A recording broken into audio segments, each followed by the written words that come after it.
எங்க அந்த கிளிப்பு போறா? நான் ரெடி தான் வரவா. போட்டு ரோஹித் சர்மா மட்டும் இல்ல, அண்ணன் விராட் கோலி சேர்ந்து வராப்ல. After 1 years guys. கனவுடா டே கனவு. அங்கங்கே இருந்தாலும் வந்து அந்த நியூஸஸ்லாம் ஸ்ப்ரெட் ஆனாலும் வந்து ஒரு நம்பிக்கை ஒரு பக்கம் வந்து அந்த அஃபிஷியல் நியூஸ் அப்படின்னு ஒரு விஷயம் இருக்குது. வெளியே விட்டால் தான் வந்து நான்லாம் வந்து மறுபடியெல்லாம் ஏமாற முடியாது அப்படிங்கிற மாதிரி தான் இருந்தது. பட் கன்ஃபார்ம் பண்ணிட்டாங்க கைஸ். ஸ்குவாட் அனௌன்ஸ் பண்ணி அந்த பக்கத்தில் வந்துருச்சு. அவ்வளோதான், ஐ எம் ஃபினிஷ். அப்புறம் வண்டியை திருப்படா மிஷன் 2024க்கு முன்னாடியே இந்த ரிப்போர்ட்ஸ்லாம் பார்த்தீங்கன்னா வெளியே வந்துருச்சு. ரோஹித் சர்மா வந்து ஆப்கானிஸ்தான் சீரிஸில் கேப்டனாக இருக்க போகிறாரு அப்படிங்கிற மாதிரி. பட் இருந்தாலும் அஃபிஷியலாக பார்த்தீங்கன்னா வந்து இன்றைக்கி தான் ஸ்குவாட் அனௌன்ஸ் பண்ணாங்க. அந்த பக்கத்தில் போட்டது மட்டும் இல்லாமல் அண்ணன் விராட் கோலி வந்துட்டாப்ல. இதை விட என்ன சந்தோஷம் வேணும்? நான் கூட பிசிசி வந்து சரி ஏதோ பேசுகிறாங்களோ ஒன்றுமே பண்ண மாட்டேங்கிறாங்க அப்படிங்கிற மாதிரி ஒரு சந்தேகம் இருந்தது அவங்க மேலே. பட் பரவாயில்லடா, எப்படியும் உள்ளே கொண்டு வந்துட்டாங்க 2 பேர்த்தையும். அந்த இன்னொரு அதிசயமான விஷயம் என்னன்னா, T20 ஸ்குவாடில் வந்து சஞ்சு சாம்சனை போட்டாங்க. ஏதோ ஓடியில் தானே போடுவீங்க, T20 வேர்ல்ட் கப் வருது, திடீர்னு ஓடியில் போடாமல் T20 போட்டீங்க, மறந்துக்கு இது பிரிண்டிங் மிஸ்டேக் ஆயிடுச்சா? பட் இனிமே அவருக்கு ஒரு சான்ஸ் கொடுத்துருக்காங்க, பரவாயில்ல. என்னதான் ஒரு பக்கம் இந்த பக்கம் இந்த மாதிரிலாம் பேசினாலுமே அவங்களும் என்ன பண்ணுவாங்க கைஸ், பிசிசியும் ஒரு பக்கம் ஒரு சைடில் யங்ஸ்டர்ஸுக்கும் வந்து சான்ஸ் கொடுக்கணும், இன்னொரு சைடில் வந்து சீனியர் பிளேயர்ஸுக்கும் வந்து இது பண்ணணும். எனக்கு புரியுது, நானும் ஒரு காலத்தில் வந்து கத்திட்டு தான் இருந்தேன், என்ன அப்படி பண்ணுறீங்க சஞ்சு சாம்சன் அப்படின்னு. பட் முடிஞ்செல்லாம் எதுவும் பேச முடியாது. இப்போயாச்சும் கொடுத்தீங்களேடா அப்படின்னு தான் சந்தோஷப்படணும். பட் இப்போ என்ன பிரச்சனைனா, எப்படியாவது இந்த சீரியஸில் வந்து நல்லா பர்ஃபார்ம் பண்ணிடணும். ஏன்னா நம்பர் 4 ஸ்லாட் தான் எனக்கு தெரிஞ்ச அவர் வர மாதிரி இருக்குது. இல்லைனா நம்பர் 6ல் பார்த்தீங்கன்னா வந்து வர மாதிரி இருக்குது. மேபி விக்கெட் கீப்பராக அவரை வந்து பார்ப்பாங்களா அப்படிங்கிறது எனக்கு வந்து டவுட்டாக தான் இருக்குது. ஏன்னா ஜிதேஷ் சர்மா யங்ஸ்டர் இருக்காரு. ஸோ அந்த ஆப்ஷன் மேபி அதிகமாக வந்து அவங்க அந்த சான்ஸ் கொடுப்பாங்கன்னு நினைக்கிறேன். ஏன்னா ஆல்ரெடி அவர் பண்ணிட்டு இருக்காரு. ஸோ அதனால் வந்து எனக்கு தெரிஞ்ச நம்பர் 4 திலக் வர்மா கொஞ்சம் வந்து அந்த மிஸ் ஃபார்மில் இருக்கார். அவர் பிளேஸை ரீப்ளேஸ் பண்ணுற மாதிரி இருக்கும். இல்லை சஞ்சு சாம்சன் ஏதோ பார்ப்போம், சான்ஸ்க்கு இது கொடுத்தாங்கன்னா ஏதோ ஒன்று எப்படியாவது உள்ளே வந்து தலைவர். நல்ல பிளேயர் தான், பட் வந்து கொஞ்சம் டைம் மிஸ் ஆயிடுச்சு. பட் இந்த தடவை கொஞ்சம் லக் அவர்கிட்ட இருக்குன்னு நினைக்கிறேன். ஸ்குவாடில் கரெக்டாக எடுத்துட்டாங்க. சரி ஓகே, அப்படியே ஸ்குவாடை அப்படியே பார்த்தோம்னா, ஸோ மொத்தம் 16 மெம்பர்ஸ் 16 பேர் கொண்ட குழு பார்த்தீங்கன்னா வந்து ஆப்கானிஸ்தான் கூட பார்த்தீங்கன்னா மோத போகிறாங்க. ஆப்கானிஸ்தான் வந்து இந்தியாவுக்கு வந்து டூர் வராங்க. ஆனால் நிலமையை நினச்சி பாருங்க கைஸ். ஆக்சுவலாக நல்ல வேலை டெஸ்ட் மேட்ச் 2 நாளில் முடிஞ்சுது. ஏன்னா ஒரு 5 டேஸாக இருந்தால் பாவம் அவங்க இங்கேருந்து ட்ராவல் ஆகி வந்து இங்கே உட்காந்து ஆல்ரெடி அந்த டே நைட்டு வேறு அந்த இதை வேறு ஷெட்யூல் மாற்றணும். டைம் கொஞ்சம் வந்து 4-5 ஹவர்ஸாக பார்த்தீங்கன்னா டிஃப்ரென்ஸ் ஆகும்.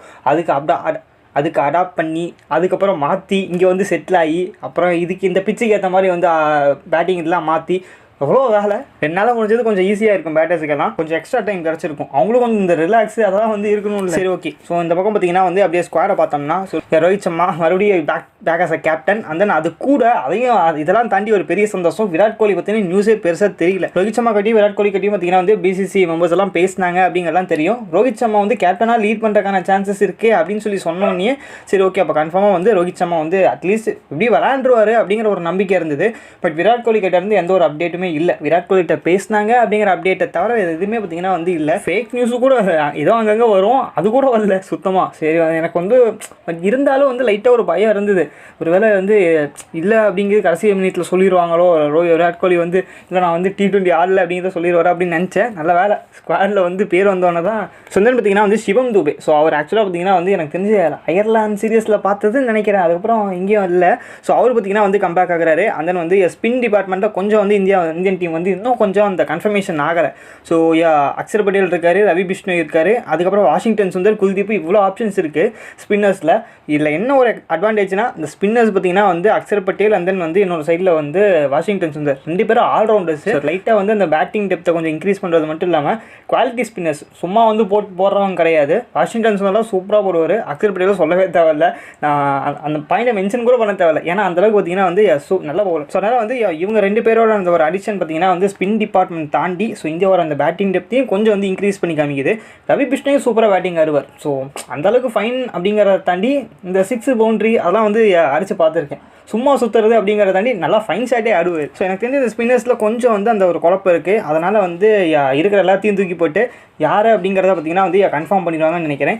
இந்த காம்படிஷன் தான் குல்தீப் பார்த்தீங்கன்னா வந்து கொஞ்சம் வந்து அவர் மேலே ப்ரெஷர் அதிகம். ஸோ எப்படியாவது ஒரு கன்ஃபார்மாக அவர் நல்லா பெர்ஃபார்ம் பண்ணும் அப்படிங்கிற மாதிரி ஒரு இது வருது.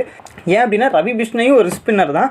அதை தாண்டி அவர்கிட்ட பார்த்தீங்கன்னா வந்து லைட்டாக அந்த பேட்டிங் அப்படிங்கிறது கொஞ்சம் லைட்டாக இருக்குது அட்வான்டேஜ். அண்ட் தென் ஜடேஜா அவர் பார்த்தீங்கன்னா வந்து கன்ஃபார்மாக வந்து T20 விளாட்ற மாதிரி தான் இருக்கும், ஃபிட்டாக தான் இருக்கார். ஸோ அதனால் வந்து மேபி ஜடேஜா கூட யார் பேரை பார்க்க போகிறாங்க அப்படிங்கிற ஒரு கேள்வி தான் வருது. அது ரெஸ்ட் ஸ்பின்னரா இல்லை வந்து ஆஃப் ஸ்பின்னரா, ஸோ அதை எப்படி வச்சு யூஸ் பண்ண போகிறாங்கன்னு சொல்லி தெரியல. ஸோ அதுக்கப்புறம் ஃபினிஷர் ரிங்கு சிங் மறுபடியும் வந்து நம்ம ஜஸ்ட் ஒன்றுமே பண்ண தேவையில்ல, அவர் ஆட விட்டு மறுபடியும் ஒரு 2-3 இன்னிங்ஸ் ஆடி காமிப்பா, அதான் கன்ஃபார்ம் பண்ணிக்கணும். எல்லாமே பண்ணியாச்சு, சும்மா வந்து ஒரு ஃபார்மாலிட்டி, ஒரு இன்னிங்ஸே நீ கொஞ்சம் ப்ராக்டிஸ் பண்ணிக்கோ அப்படிங்கிற மாதிரி தான் அவருக்கு இந்த ஆப்கானிஸ்தான் சீரிஸ் இருக்க போது. ஆல்ரெடி வந்து பிடிச்சிட்டாருங்க, அந்த ஃபினிஷர் ரோலே பிடிச்சிட்டாரு. ஸோ ஜஸ்ட் இந்த ஆப்கானிஸ்தான் சீரிஸில் 3 மேட்ச் இருக்கா, 3 மேட்ச்சில் வந்து கன்ஃபார்மாக நம்பர் 5 அவர் தான் ஆட போகிறாரு, எந்த சேஞ்சஸுமே கிடையாது. இன்னொரு சைடில் விக்கெட் கீப்பர் அந்த ஆப்ஷனில் பார்த்தீங்கன்னா வந்து ஜிதேஷ் சர்மா தான் லாங் எண்டாக யூஸ் பண்ணிட்டு இருந்தாங்க. இன்னும் பிசிசிஐக்கு எங்கிருந்து வெளிச்சம் வந்ததோ தெரியல, சஞ்சு சாம்சனை பார்த்தீங்கன்னா அதிசயமாக வந்து ஸ்குவாடில் எடுத்து வச்சிருக்காங்க. ஸோ அவர் ஒரு விக்கெட் கீப்பர் தான். பட் அவரை வந்து டேரெக்டாக வந்து விக்கெட் கீப்பர் பேட்ஸ்மேனாக பார்ப்பாங்களா அப்படிங்கிறது எனக்கு கொஞ்சம் லைட்டாக டவுட்டாக தான் இருக்குது. ஏன்னா அப்படி ஒரு மாதிரி அந்த ஆப்ஷனில் வச்சுருந்தாங்கன்னா முன்னாடியே யூஸ் பண்ணியிருந்திருப்பாங்க. ஸோ இப்போ உள்ளே கொண்டு வரனால பார்த்தீங்கன்னா வந்து மேபி ஒரு பேக்கப் கீப்பராக தான் இருப்பான்னு நினைக்கிறேன், தெரில கன்ஃபார்மாக. பட் ஜிடிஎஸ் தான் பார்த்தீங்கன்னா எனக்கு தெரிஞ்சு போவாங்கன்னு நினைக்கிறேன், ஏன்னா இதுக்கு முன்னாடி அவர் தான் பண்ணியிருக்காரு. ஸோ விக்கெட் கீப்பர் எனக்கு தெரிஞ்சு ஜிடிஎஸ் தான் வர மாதிரி இருக்கும், பார்ப்போம். அதுக்கப்புறம் பார்த்தீங்கன்னா வந்து நம்பர் 4 திலக் வர்மா. ஸோ இங்கே சஞ்சு சாம்சன் உள்ளே வந்ததுனால திலக் வர்மாவோட அந்த ஒரு இடம் கொஞ்சம் இப்போதைக்கு வந்து அபாய கட்டத்தில் இருக்குது.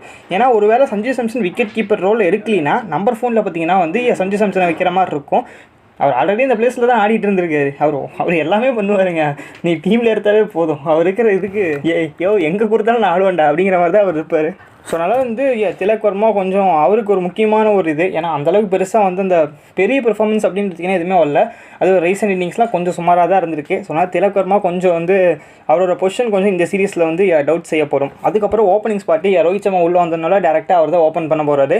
அவரு கூட பார்ட்னர் யார், ஜெய்ஸ்வாலா, கில்லு ஓவராலாக பார்த்தீங்கன்னா வந்து ஒரு டீசென்ட் ஃபார்மில் தான் இருந்தார். 2023 அவரோட தான்டா.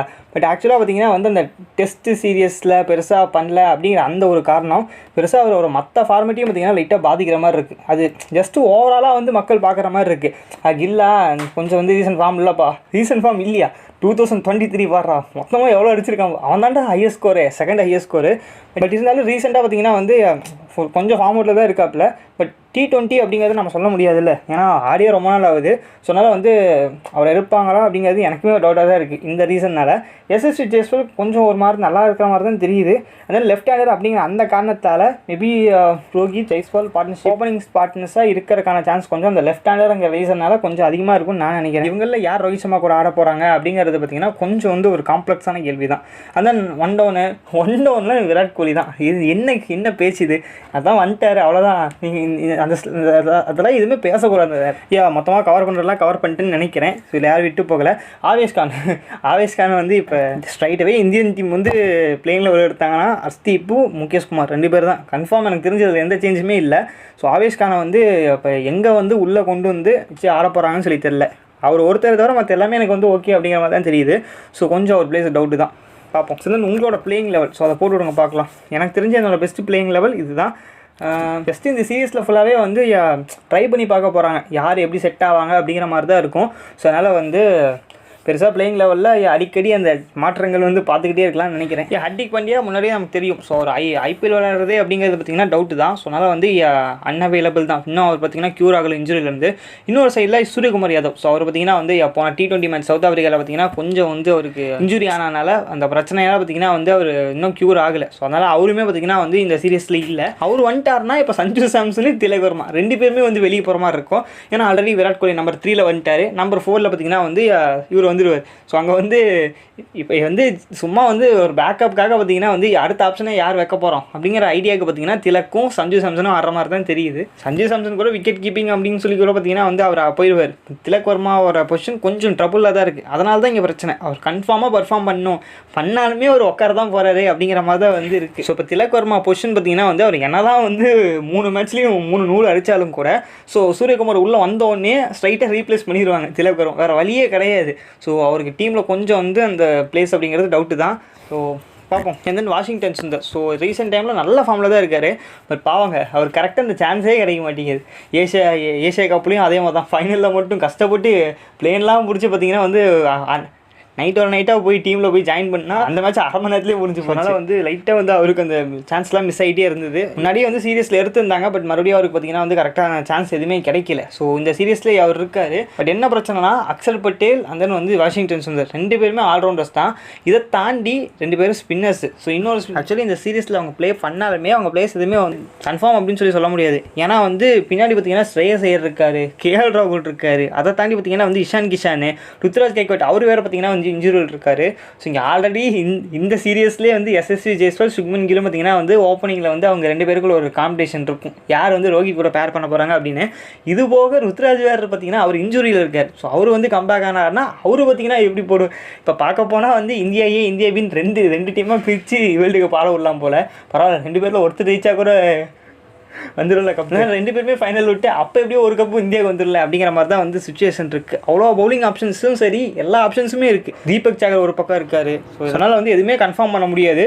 ஜஸ்ட் இப்போதைக்கு ஸ்குவாட் இருக்குது. இதை வச்சு ஆப்கானிஸ்தான் சீரியஸ் ட்ரை பண்ணி பார்க்க போகிறாங்க. அதில் எது ஒர்க் அவுட் ஆகுது, ஒர்க் அவுட் ஆனாவது அது என்ன பண்ண போகிறாங்கன்னு சொல்லி தெரில, பார்ப்போம். ஒரு சைடில் ஆப்கானிஸ்தான் சீரியஸுக்கு ஸ்குவாடில் செலக்ட் ஆனவங்க அப்படின்னு சொல்லி பார்த்தோம்னா, இன்னொரு சைடில் பார்த்திங்கன்னா வந்து சில பிளேயர்ஸ் அன்அவைலபிளாக இருக்காங்க. சில பேருக்கு பார்த்திங்கன்னா ரெஸ்ட் கொடுத்து உட்கார வச்சிருக்காங்க. ஸோ சீனியர் பவுலர்ஸ் யாருமே இல்லை. பும்ரா, சிராஜ், ஷமி பார்த்திங்கன்னா வந்து இன்ஜுரி. ஸோ அந்த ரீசன் எதுவுமே அதுக்கப்புறம் பார்த்திங்கன்னா அப்டேட் வரல. ஸோ ஒரு இன்ஜுரியிலேருந்து க்யூர் ஆகிட்டாரா இல்லையா அப்படின்னு சொல்லிட்டு. அந்த இன்னொரு பக்கம் பும்ராவுக்கும் சிராஜுக்கும் பார்த்திங்கன்னா வந்து 25 ஜனவரி, ஸோ வர 25ல் பார்த்திங்கன்னா வந்து இங்கிலாண்டோட சீரியஸ் இருக்குது, டெஸ்ட் சீரியஸ் அப்படி ஆரம்பிக்குது. ஸோ அதுக்காக பார்த்திங்கன்னா வந்து நடுவில் கொஞ்சம் பிரேக் விடலாம் அப்படின்னு சொல்லி பார்த்திங்கன்னா பிரேக் விட்டுருக்காங்க சிராஜ் அண்ட் பும்ராக்கு. அண்ட் இன்னொரு பக்கம் பார்த்தோம்னா தீபக் சகர். ஸோ அவர் பார்த்தீங்கன்னா சவுத் ஆஃப்ரிக்கா சீரியஸில் ஸ்குவாட்லாம் செலக்ட் ஆனார். பட் ஏதோ ஃபேமிலி பர்சனல் ரீசன்ஸ் அப்படின்னு சொல்லி பார்த்தீங்கன்னா வந்து பாதிலே கிளம்பி போயிட்டார்.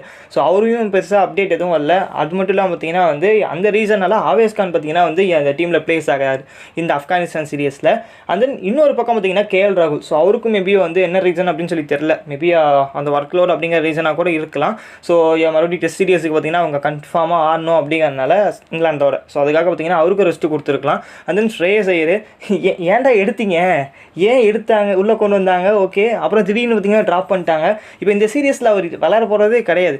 இன்னொரு பக்கம் பார்த்திங்கன்னா வந்து சூரியகுமார் யாதவ். ஸோ அவர் வந்து இன்ஜுரி ஆகிட்டார். ஸோ சவுத் ஆஃப்ரிக்கா சீரியஸ்லேயே கடைசியில் ஆடி கொடுத்துட்டு ஃபீல்டிங் பண்ணுற டைமில் பார்த்திங்கன்னா இன்ஜுரி ஆனதுனால ஸோ அவர் பார்த்திங்கன்னா வந்து கன்ஃபார்மாக வந்து ஸோ அந்த ரீசனால் அவர் வந்து ஸ்குவாடில் இல்லை. அவர் பேரில் வந்து வெளியே போகுமா அந்த ஹர்திக் பாண்டியா அந்த கதை நமக்கு முன்னாடியே தெரியும். ஸோ அவர் இன்ஜுரி இருக்கனால அவர் ஐபிஎல்லே வந்து ஆடுறது அப்படிங்கிறது வந்து கன்ஃபார்ம் இல்லை அப்படிங்கிறது நியூஸே வந்துடுச்சு. ஸோ அதனால் அவர் பார்த்தீங்கன்னா அவைலபிள். அந்த ருத்ராஜ் கைக்வாட். ஸோ அவர் பார்த்தீங்கன்னா வந்து ஃபிங்கர் இன்ஜுரி அந்த ரீசனால் வந்து அவர் கன்ஃபார்மாக இல்லை. இல்லைனா அவருமே பார்த்திங்கன்னா வந்து உள்ளே வந்திருப்பார். ஆனால் இப்போ எல்லோரும் பேக் வந்துட்டாங்கன்னா வச்சுக்கோங்களேன், ஒரு T20 வேர்ல்டு கப்புக்கு வந்து பார்க்க போனால் வந்து இந்தியாவின் 2 டீம் ஆட விடலாம் போகிற வேர்ல்டு கப்பில் அத்தனை பிளேயர்ஸ் பார்த்திங்கன்னா இருக்காங்க அந்த பொசிஷன்ஸுக்கு. ஓப்பனர்ஸுக்கு இப்போ கைக்வாட் ஆட விடுவாங்களா, இப்போ ரோஹித் சர்மா பேக் வந்துட்டார். ஸோ இப்போ ரோஹித் சர்மா கூட வந்து யார் வந்து ஓப்பனிங் ஸ்பாட்டில் ஆட போகிறா, இஷான் கிஷான் அவர் ஓப்பன் பண்ணுவார், சஞ்சு சாம்சனு அவரையும் பார்த்தீங்கன்னா போட்டுக்கலாம், ருத்ராஜ் கைக்வாட் இருக்கார், அதுக்கப்புறம் எஸ்எஸ்வி ஜெய்ஸ்வால், சுக்மன் கில் அப்படின்னு சொல்லி பார்த்தீங்கன்னா வந்து இந்த ஸ்பாட்லலாம் எக்கச்சக்கமாக ஆட்கள் இருக்காங்க. பவுலிங் பார்த்தீங்கன்னா வந்து ஆவேஸ் கான், அஸ்தீப், முகேஷ் குமார், முகமது சிராஜ், ஷமி, பும்ரா. ஸோ இது இந்த பக்கம் பார்த்திங்கன்னா வந்து இது லிஸ்ட்டு போயிட்டே இருக்குது. நம்ம பொதுவாக வந்து சிராஜ், ஷமி, பும்ரா இவங்களில் 2 பேர் யாரா விளையாட போகிறாங்க அப்படின்னு ஒரு கேள்வி கேட்டோம்னா இந்த பக்கம் அப்போ நாங்களே எங்கே அப்படின்னு முகேஷ் குமார், அஸ்தீப், ஆவேஸ் கான் அவங்க கத்திட்டு இருக்காங்க. அதில் ஆவேஸ் கான் மட்டும் கொஞ்சம் வந்து இந்த பெருசாக எதுவும் பெர்ஃபார்ம் பண்ணல. அதான் எனக்கு தெரிஞ்சு வந்து சில ஸ்பாட்ஸ் பார்த்திங்கன்னா கன்ஃபார்ம் பிக் ஆயிடுச்சு வேர்ல்டு கப்புக்கு.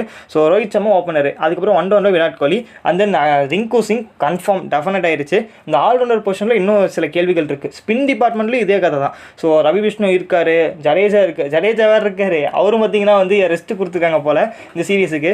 அவர் இருக்கார் ஆல்ரவுண்டரா. அந்த ரவி விஷ்ணு முன்னாடியே சொல்லிட்டேன்னா அப்புறம் வாஷிங்டன் சுந்தர் அப்படின்னு சொல்லி பார்த்தீங்கன்னா வந்து ஏன்னா இவ்வளோ ஆப்ஷன் இருக்குது, வேணா நாங்கள் ஒரு 20 பேர் வச்சு ஆட்டுமா ஒரு மேட்ச்சு அப்படின்னு கேட்குற அளவுக்கு இருக்குது. நமக்கே வந்து யாரை எப்படி ஆட வைக்கிறது, உட்கார வைக்கிறது ஒன்றுமே தெரியல. இருக்கிற 120 பாலில் வந்து 120 பாலுக்கு இத்தனை பேர் இருந்தால் எப்போ இது பண்ணுறது அப்படிங்கிற மாதிரி தான் இருக்குது. இப்போ அது போக இந்த பக்கம் பார்த்திங்கன்னா வந்து ஆல்ரவுண்டர் அப்படின்னு சொல்லி இங்கே பார்த்தீங்கன்னா அதே கணக்கு தான். வாஷிங்டன் சுந்தர், ஜடேஜா, அதுக்கப்புறம் பார்த்திங்கன்னா வந்து திலக்கணும், சும்மா சரி வச்சுப்போம், அட்லீஸ்ட் அவரையும் சேர்த்து விட்டுருவோம். அதில் அக்ஷர் பட்டேல், சிவம் துபே அவர் பார்த்திங்கன்னா இப்போ புதுசாக வந்திருக்காரு. ஸோ எக்கச்சக்கமான தலைவலிகள் வரப்போகுது. ஸோ எப்படி வந்து என்ன பண்ண போகிறாங்கன்னு சொல்லி தெரியல. இத்தனை பேரை வந்து ஆப்ஷன்ஸ் நிறையா இருக்குது. பட் வந்து ஃபிட் பண்ணணும்ல, சும்மாவே வந்து ஃபிட் பண்ணாமே வந்து ஒத்துக்க மாட்டாங்க, அங்கங்கே கத்திட்டு இருப்பாங்க ஒவ்வொருத்தர். ஸோ ஃபேன்ஸ் மத்தியில் வந்து பிரச்சனையெல்லாம் வரும். இப்போ சீனியர் பிளேயர்ஸும் மறுபடியும் பேக் ஆகிறாங்க அப்படிங்கும்போது பெரிய தலைவலியாக இருக்குது போகுது செலக்டர்ஸுக்கு.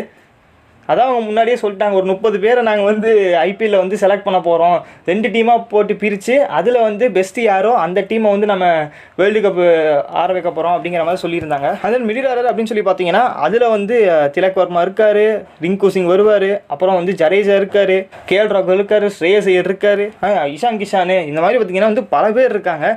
உண்மையிலே வந்து தலைவலி கைஸ் இதெல்லாம்.